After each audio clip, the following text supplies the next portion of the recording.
Not too long ago, we interviewed an L1 founder, and he used a rather interesting term. He said he was at a conference and there was quote unquote no shortage of trash L2s. I was in ETH Denver recently and there was no shortage of trash L2s on display there. I'm curious, as somebody who's in the L2 space, as a leader in the space, you're very familiar with the technology, very familiar with the developments. First of all, do you agree with the term trash L2s? Do you think there are trash L2s out there?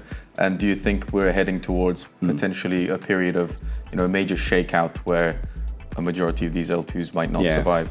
Well, I would not use that term, but I do think, first of all, many of these L2s are startups, and we know that most startups don't succeed and survive in the long run, right? You're taking a chance when you launch a thing. So, that's normal, and it's not really about L2s, it's just about sort of tech entrepreneurship in general.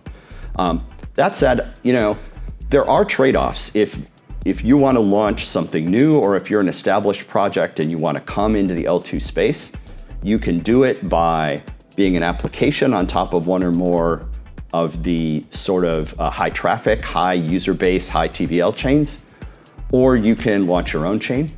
And there are trade-offs there that if you go where the users, where the value, where the activity is, you have a natural user base. It's easier for users to adapt what you're using. It's easier for what you're doing to compose with other things.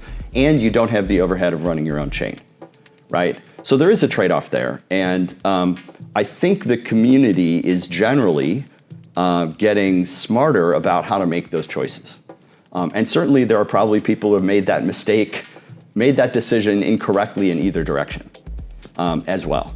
So I think the community is getting smarter about this, but there's no question, right, that if anyone thought that everyone should have their own chain, it was easy and cheap, and you were going to succeed, I think that's not the case, right?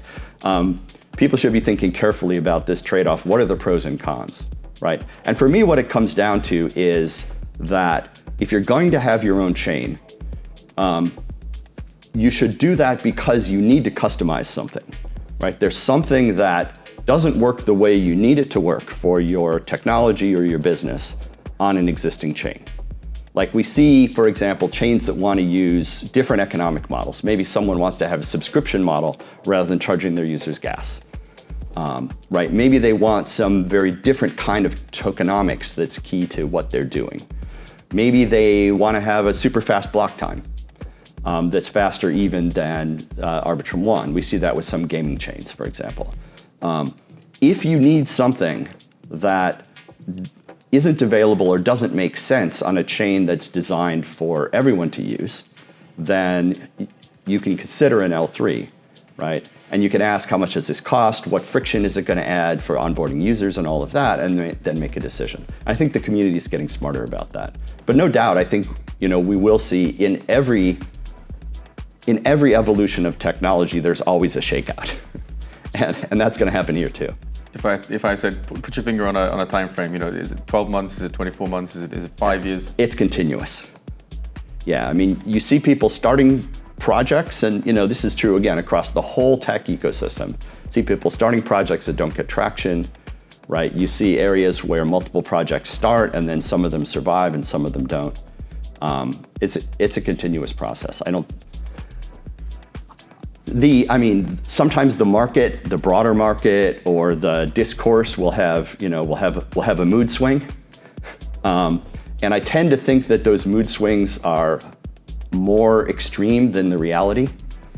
And so there may come a moment when, there's a lot of talk about a shakeout of app chains, but I think really probably the reality is more likely to just be this sort of constant winnowing of what works versus what doesn't work.